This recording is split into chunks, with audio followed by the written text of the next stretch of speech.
जो आपका last unit है, ठीक है, यूनिट नंबर 3 जो हमारी अभी तक रह गई है बेटा। 1 सेकेंड।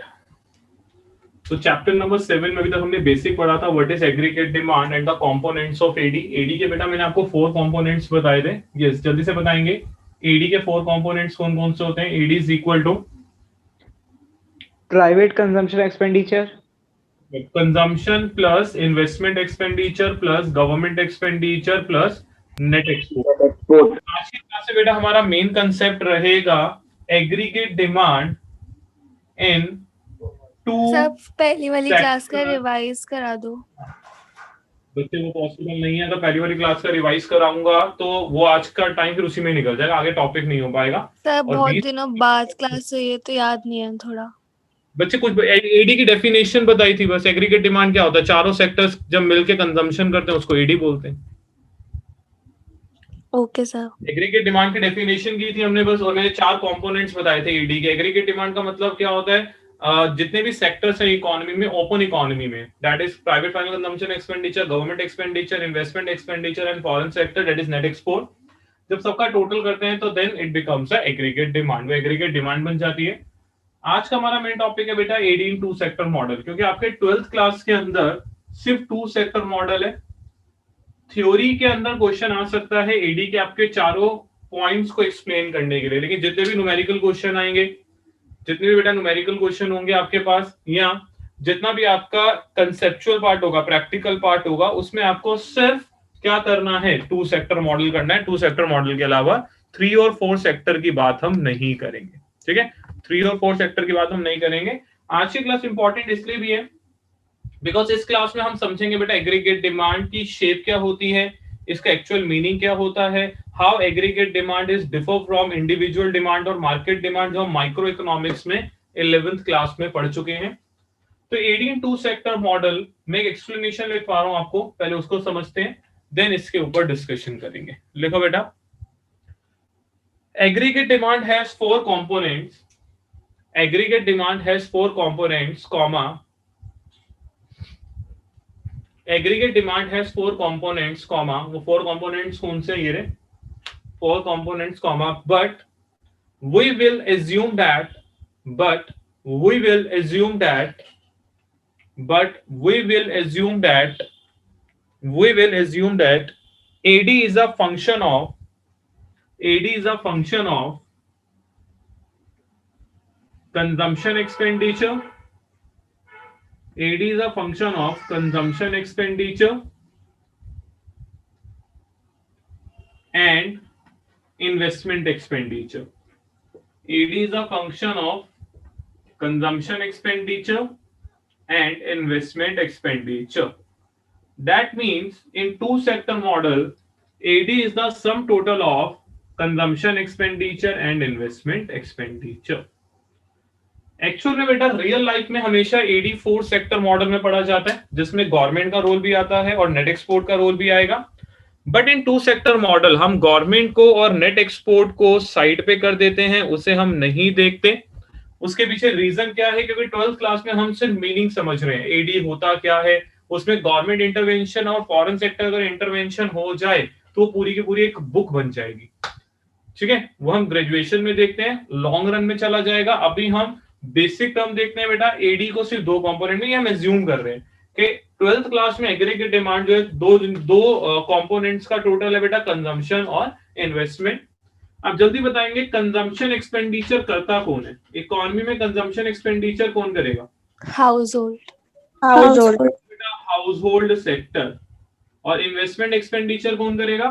Firm, government, firm. ये करेंगे बेटा फर्म्स। इसका मतलब 2 सेक्टर मॉडल में गवर्नमेंट का और फॉरेन सेक्टर का कोई भी रोल नहीं आएगा। Clear everyone? यस और नो? ठीक है। अब समझते हैं एडी के जो 2 कंपोनेंट है, कंजम्पशन और इन्वेस्टमेंट, इनको एक बार ब्रीफ में समझेंगे होते क्या है। पहली टर्म आपके पास आई बेटा कंजम्पशन एक्सपेंडिचर। कंजम्पशन एक्सपेंडिचर इस पूरे चैप्टर में या इस पूरी यूनिट में 2 पार्ट्स में डिवाइडेड है। कंजम्पशन एक्सपेंडिचर जो हाउस होल्ड सेक्टर कर रहा है, ये 2 पार्ट्स में डिवाइडेड होता है बेटा। एक को हम बोलते हैं autonomous consumption autonomous consumption means C bar, इसको डिनोट करते हैं सी बार से। ऑटोनॉमस कंजम्पशन क्या होती है? Autonomous consumption refers to consumption at zero level of income. Consumption at zero level of income, इसको हम बोलते हैं ऑटोनॉमस कंजम्पशन। ठीक है, इज इट पॉसिबल बेटा कि अगर आपकी इनकम जीरो है, ये क्या कहना चाहता है कि आपकी इनकम जीरो है लेकिन आपकी कंजम्पशन पॉजिटिव है? यस बेटा, पॉसिबल है या नहीं है? नो। यस, पॉसिबल है, ये पॉसिबल है। मैं ये एग्जांपल आप ही से रिलेट कर देता हूं। आप में से कितने ऐसे बच्चे हैं बेटा जो मनी अर्न करते हैं? हैंड रेस कर लो जो पैसा कमा रहे हो बेटा अभी अपनी इस एज में। कौन कौन मनी अर्न कर रहा है? कोई भी नहीं कर रहा, क्योंकि सब स्टूडेंट्स हो भी। ठीक है, तो कोई भी अर्न नहीं कर रहा। अब ये बताओ कि क्या कंजम्पशन नहीं कर रहे हो? यस बेटा, कंजम्पशन कर रहे हो या नहीं कर रहे? कर रहे हैं। कर रहे हैं सर। तो अपनी लाइफ को सस्टेन करने के लिए, सर्वाइवल पर्पस के लिए, हर एक पर्सन को, हर एक इंडिविजुअल को, चाहे वो इनकम अर्न करे या ना करे, कंजम्पशन तो करनी पड़ती ही है। तो कंजम्पशन बेटा किसी भी लेवल पे जीरो नहीं हो सकती, इवन आपकी इनकम जीरो क्यों ना हो जाए। बात समझ आ गई आपको? कैसे, जब इनकम ही जीरो है तो कंजम्पशन करेंगे कहां से? हो सकता है कुछ प्रीवियस सेविंग हो सकता है आपने मनी बोरो की हो, लेकिन कंजम्पशन तो करनी ही पड़ेगी। विदाउट कंजम्पशन आपकी लाइफ जो है सर्वाइवल नहीं हो सकती। तो एक कंजम्पशन तो वो है बेटा जो आपको करनी ही करनी है, जीरो लेवल ऑफ इनकम पे भी कंजम्पशन पॉजिटिव रहेगी। दूसरी कंजम्पशन क्या होती है बेटा? इस कंजम्पशन को हम बोलते हैं increase in consumption, increase in consumption due to increase in income. Yes बेटा, ऐसा होता है या नहीं होता? इकोनॉमी में जैसे जैसे हमारी इनकम बढ़नी शुरू हो जाती है, हम खर्चे भी ज्यादा करना स्टार्ट कर देते हैं। यस और नो? Yes sir. ठीक है, तो इनकम के बढ़ने से कंजम्पशन भी बेटा राइज होनी स्टार्ट हो जाती है। जितना ज्यादा हमारा इनकम का लेवल बढ़ता है, अपने लिविंग ऑफ स्टैंडर्ड को हाई करने के लिए हम कंजम्पशन के लेवल को उतना ही बढ़ा देते हैं। एक टाइम ऐसा आएगा जब आपकी इनकम स्टार्टिंग में हो सकता है 15,000 हो, तो आपका कंजम्पशन 10,000 के आसपास होगा, 5,000 आप सेव करोगे। धीरे धीरे अगर आपका इंक्रीमेंट होता है और आपकी सैलरी बढ़ती है, या बिजनेस में आपको अच्छा हाइक मिलता है, या ज्यादा प्रॉफिट मिलता है, तो 15,000 अगर बेटा 1,50,000 में कन्वर्ट हो जाते हैं मंथली, तो खर्चे भी उसी हिसाब से इंक्रीज होने स्टार्ट हो जाएंगे। ठीक है, तो ये वो एक्सपेंडिचर है जो चेंज होता है इनकम के साथ। ये वो एक्सपेंडिचर है जो इनकम से इंडिपेंडेंट है, इनकम हो या ना हो, ऑटोनोमस कंजम्पशन तो आपको करनी पड़ेगी। इस पूरी यूनिट में, सिर्फ चैप्टर 7 में नहीं, पूरी यूनिट में मैं जब भी वर्ड बोलूंगा ऑटोनोमस कंजम्पशन, आप समझ जाना मैं सी बार की बात कर रहा हूं। C bar means consumption at zero level of income. यहां तक कोई डाउट है तो पूछ लो बेटा पहले। सर ये कंजम्पशन एक्सपेंडिचर फैक्टर पेमेंट से ही होगा ना? दोबारा बोलो। कंजम्पशन एक्सपेंडिचर फैक्टर पेमेंट से होगा। हाँ, फैक्टर पेमेंट से होगा, लेकिन लेट्स से अगर आपने फैक्टर पेमेंट अर्न ही नहीं की, कंजम्पशन एक्सपेंडिचर फैक्टर पेमेंट से होगा, लेकिन लेट्स से अगर आपने इनकम अर्न ही नहीं की, आपने अपनी कोई सर्विसेज नहीं दी, कोई पर्सन है अनएम्प्लॉयड है, पैसे नहीं है, लेकिन खर्चा तो उसको भी करना पड़ेगा, चाहे किसी से लेके करे, चाहे किसी से लेके करे, या अपनी सेविंग्स को यूज करे, लेकिन खर्चा तो करना ही पड़ेगा, उसको ऑटोनोमस बोलते हैं। Okay sir. ठीक है, करे बेटा नेक्स्ट। क्लियर है यहां तक? ठीक है, अब आते हैं इन्वेस्टमेंट का जो सेकंड फैक्टर है। फर्स्ट फैक्टर था कंजम्पशन एक्सपेंडिचर, ये हमने कर लिया। सेकंड है इन्वेस्टमेंट एक्सपेंडिचर। इन्वेस्टमेंट एक्सपेंडिचर, अगर आप बात करते हो बेटा इन्वेस्टमेंट एक्सपेंडिचर की, तो इन्वेस्टमेंट एक्सपेंडिचर में भी क्या प्रॉब्लम है? इन्वेस्टमेंट एक्सपेंडिचर में क्या है बेटा? इन टू सेक्टर मॉडल कुछ चीजें assumption के ऊपर चलेंगी। In two sector model we assume that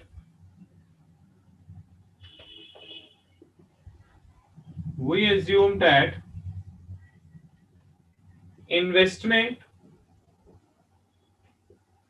expenditure remains constant.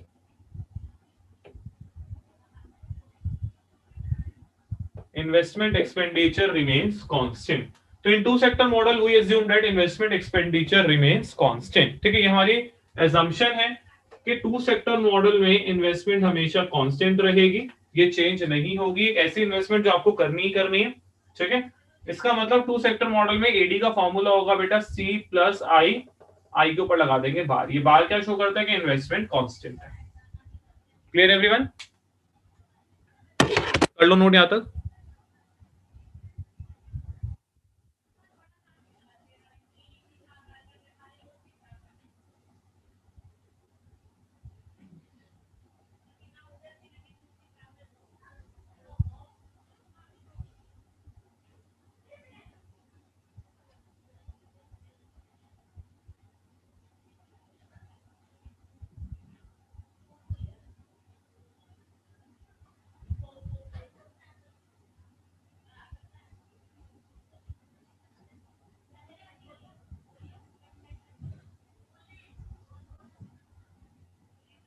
Done, जल्दी बताओ बेटा।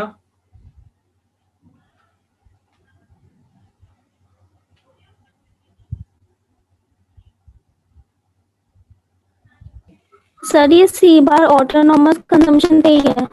यस बेटा, सी बार का ये सिंबल होता है ऑटोनोमस कंजम्पशन। सर इसमें भी बार का मतलब कांस्टेंट है, हाँ, सी बार बार में। जहां भी बार लग जाएगा वो कांस्टेंट रहेगा। ये कंजम्पशन हमेशा कांस्टेंट रहेगी, चेंज नहीं होती। इनकम के बढ़ने के बाद जो आप खर्चा करते हो वो आपकी चेंज इन कंजम्पशन होती है। इसके भी सिंबल होते हैं, ये आपको फर्दर क्लासेस में पता चलेंगे। इसको बी वाई बोलते हैं। बी वाई क्या होता है फिर अभी मैं इसलिए नहीं बता रहा, फिर आपको सर बी बताओ क्या होता है, वाई क्या होता है, इसलिए अभी छोड़ देते हैं उसे, वो आगे पता चल जाएगा। करें नेक्स्ट, रब कर दे बेटा। सर वैसे अगर इन्वेस्टमेंट कांस्टेंट होगी तो कंजम्पशन भी तो फिर कांस्टेंट होगा। ये देखो ना, एज्यूम किया, रियल में थोड़ी होती है। ये देखो, आप ये मत सोचो कि इन्वेस्टमेंट कांस्टेंट है मतलब इससे ऊपर कर ही नहीं सकते। अगर ये एक ऐसी इन्वेस्टमेंट है जो करनी ही करनी है, अगर एक्स्ट्रा इन्वेस्टमेंट करना चाहते हो तो डेल्टा आई, डेल्टा मतलब इन्वेस्टमेंट और बढ़ गई। लेकिन ये एक ऐसी इन्वेस्टमेंट है जो करनी ही करनी है इकोनॉमी में। लेट्स से क्या विदाउट फ्लाईओवर्स इकोनॉमी चल सकती है? विदाउट स्कूल्स, हॉस्पिटल, अगर गवर्नमेंट स्कूल ना बनाए, हॉस्पिटल ना बनाए, तो क्या इकोनॉमी सही से रन कर सकती है? मतलब सोशल नो। ठीक है, ये वो इन्वेस्टमेंट है जो करनी ही करनी है, चाहे गवर्नमेंट करे या कोई प्राइवेट सेक्टर करे। बिजनेस को चलाने के लिए कांस्टेंट इन्वेस्टमेंट जो इकोनॉमी को चाहिए ही है। हाँ, इसके बाद अगर आपको लगता है प्रॉफिट मिल रहे हैं तो आप एडिशनल इन्वेस्टमेंट भी कर सकते हो।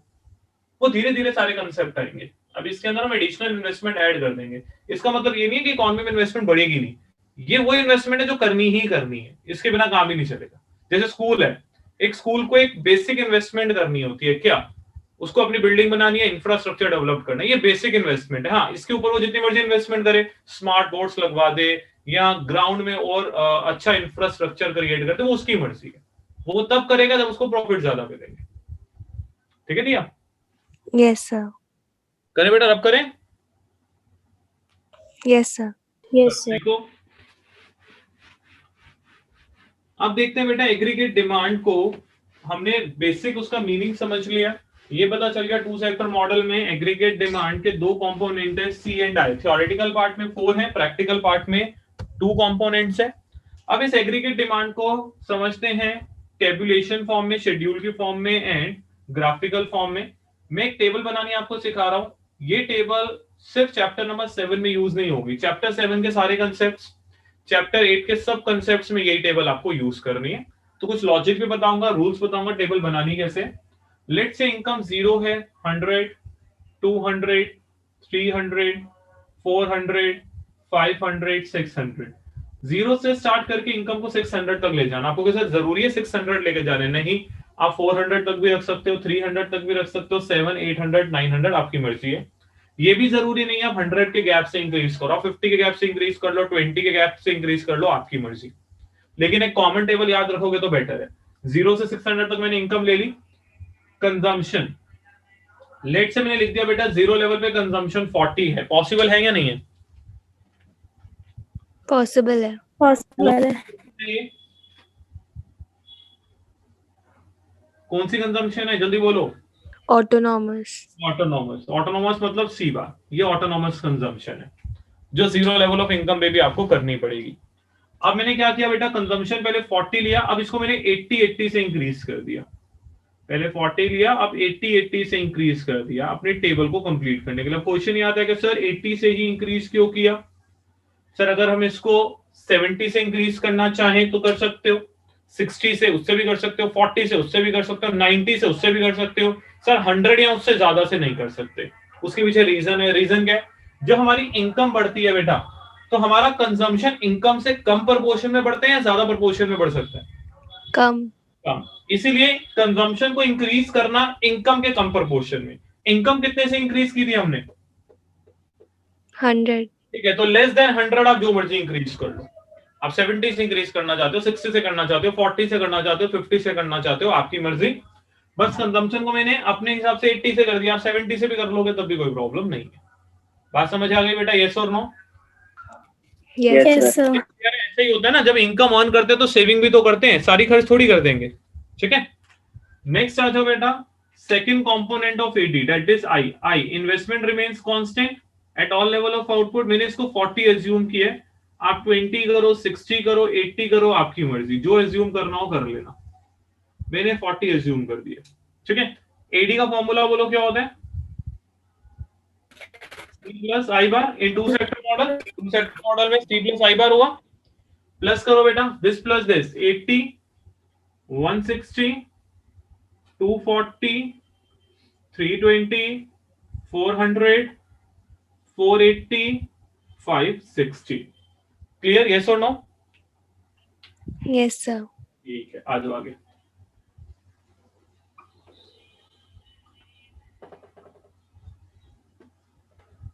सर एग्रीगेट डिमांड इनकम से ज्यादा हो सकती है?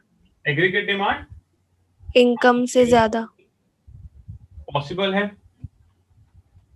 क्योंकि आपकी sir. Zero level of income पे ऑटोनोमस कंजम्पशन भी और ऑटोनोमस इन्वेस्टमेंट भी है, तो ज्यादा हो सकती है। जब कंजम्पशन ज्यादा हो सकती है इनकम से, तो एग्रीगेट डिमांड तो हो ही सकता है।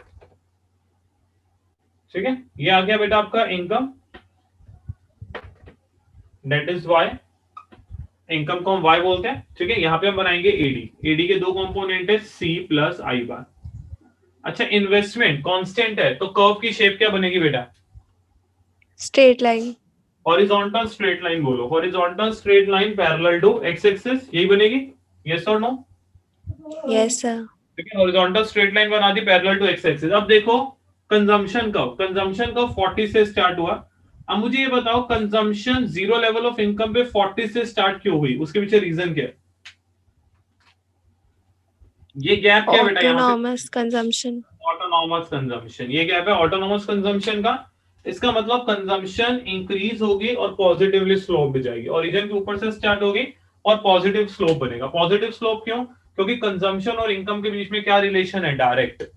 जैसे जैसे इनकम बढ़ती है कंजम्पशन भी बढ़ जाती है, इसलिए कंजम्पशन पॉजिटिवली स्लोप्ड कब बनती है। अब आते हैं एडी पे। एडी भी देखो बेटा, इनकम के इंक्रीज होने के साथ साथ एडी भी इंक्रीज हो रहा है। एडी लेकिन और ऊपर से स्टार्ट होगा। अब ये देखो यहां से लेके यहां तक का गैप क्या शो कर रहा है? ये गैप शो करता है बेटा सी बार प्लस आई बार को, क्योंकि जीरो लेवल ऑफ इनकम पे ऑटोनॉमस कंजम्पशन भी होती है, ऑटोनॉमस इन्वेस्टमेंट भी होती है, और AD zero level of consumption पे, जीरो लेवल ऑफ इनकम पे ऑटोनॉमस कंजम्पशन और ऑटोनॉमस इन्वेस्टमेंट का समेशन है। और एडी भी अपवर्ड स्लोपिंग कब बनेगा? That is C plus I bar. Positively sloped है बेटा। पॉजिटिवली स्लोप्ड क्यों है? क्योंकि इनकम के साथ डायरेक्ट रिलेशन है, इनकम के बढ़ने से एग्रीगेट डिमांड बढ़ेगी। दो क्वेश्चन मेरे यहां पे आते हैं। पहला क्वेश्चन, एडी और कंजम्पशन के बीच का गैप इक्वल क्यों है? हर लेवल पे एडी और कंजम्पशन के बीच का गैप क्योंकि उसका डिफरेंस इन्वेस्टमेंट है। इनका डिफरेंस है इन्वेस्टमेंट। इन दोनों में डिफरेंस है इन्वेस्टमेंट, और इन्वेस्टमेंट क्या है? कांस्टेंट है। गैप हमेशा कांस्टेंट रहेगा, इसलिए गैप हमेशा कांस्टेंट रहेगा। सेकंड और इंपॉर्टेंट थिंग यहां पे आपको नजर आएगी, ये दोनों एक दूसरे के पैरेलल भी है। पैरेलल क्यों है बेटा? क्योंकि जिस रेट से कंजम्पशन इंक्रीज हो रहा है, सेम रेट से एग्रीगेट डिमांड भी इंक्रीज होगी, because investment remains constant at all level of output. Clear? बना लो बेटा टेबल एंड फिगर।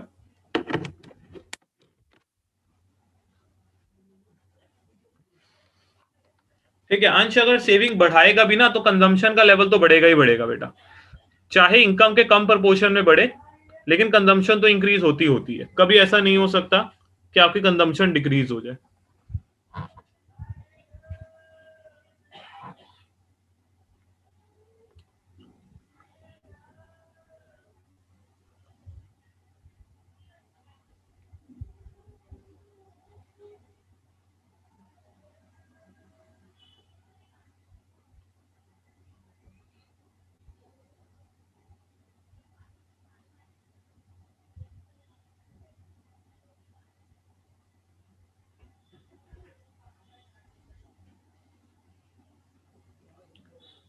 आज पर्सन टू पर्सन डिपेंड का कोई बात ही नहीं है बेटा। आप अगर सेविंग बढ़ाते भी हो तो सेविंग बढ़ाओगे इनकम में से।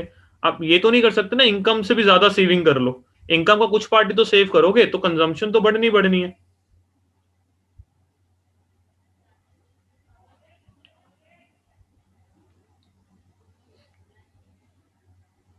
ठीक है अंश।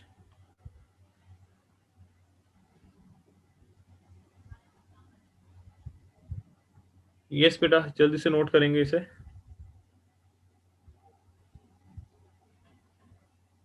ठीक है, यहां तक कोई डाउट है तो पूछो पहले।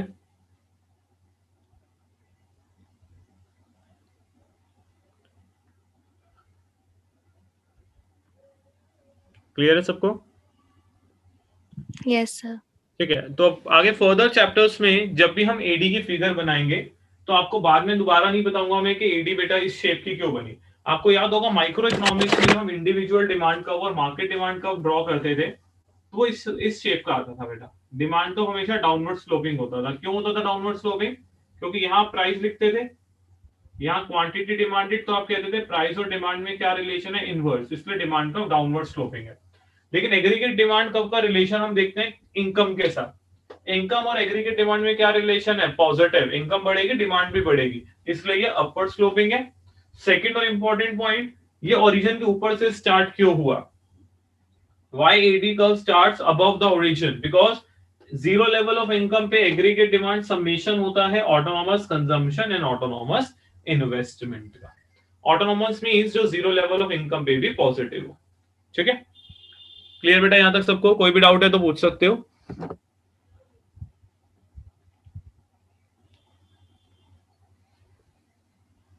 ठीक है, क्लियर है।